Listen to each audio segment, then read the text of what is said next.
Growing up, I always have this rush of completing one milestone after another. I feel like I'm a machine on autopilot. After a month of trying to find a job, I finally took a break.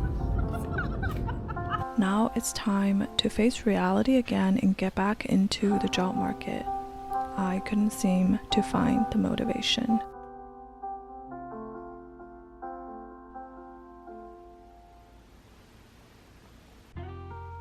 Once I tried waking up early in the morning, I started to like the reward of getting a lot of work done and realizing it's still 10 a.m. It's 10:20 and I've already applied to a bunch of jobs. It's not an easy thing to do if you've never been a morning person, so here's what I tried. Have something you look forward to in the morning.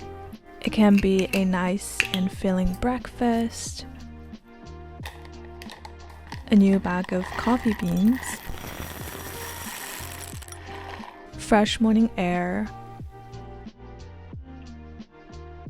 a book that you've been wanting to read.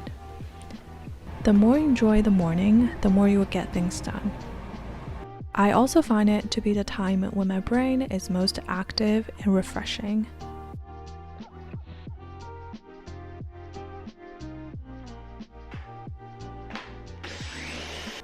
Having a clean space makes me feel at peace.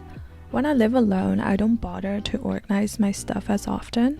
If I'm in a state that I feel unmotivated, decluttering and cleaning is always on the top of the list.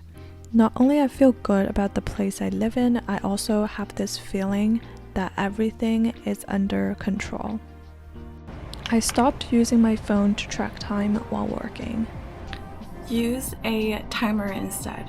Ever since I bought this, I use it a lot to keep myself focused for a period of time without distractions. We're so used to our phones that we use it for everything. By using a physical one, I can time myself even just for 15 minutes without subconsciously clicking into other apps or social media. We've heard 1,000 times to put away our phones and start working. Somehow it's very challenging and I wonder why. I think it's because there are too many functions on a phone. So instead of doing everything on an electronic device, I started to do things in a more traditional way, like writing down a checklist on paper, using an actual timer, and so on. Being a homebody means I enjoy staying inside as much as possible. Sometimes I have to force myself to go outside. Because there's not enough sunlight at my place, changing the environment inspires me to work better. Recently, I also started to go for a quick run. It doesn't have to be long, it can be 5 to 15 minutes. Putting a little effort each day made me feel good about myself. When everyone tells you to aim high, I would say to aim low. It doesn't mean that I've given up, but I don't want to get overwhelmed with the amount of work.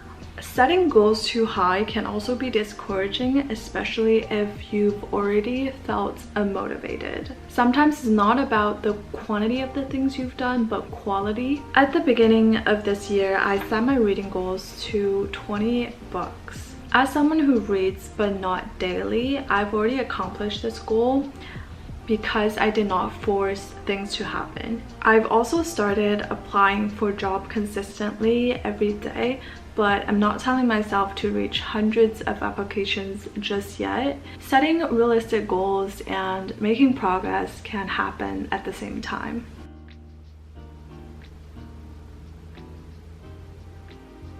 This is something that I often neglect. I didn't want to waste time on cooking, so I had a lot of instant food until my health started to deteriorate. I've realized that I have to put my body first, otherwise I can't do anything efficiently in the long term. While figuring out what's best for my body, I came up with some easy and healthy recipes that I enjoy, and this is one of them.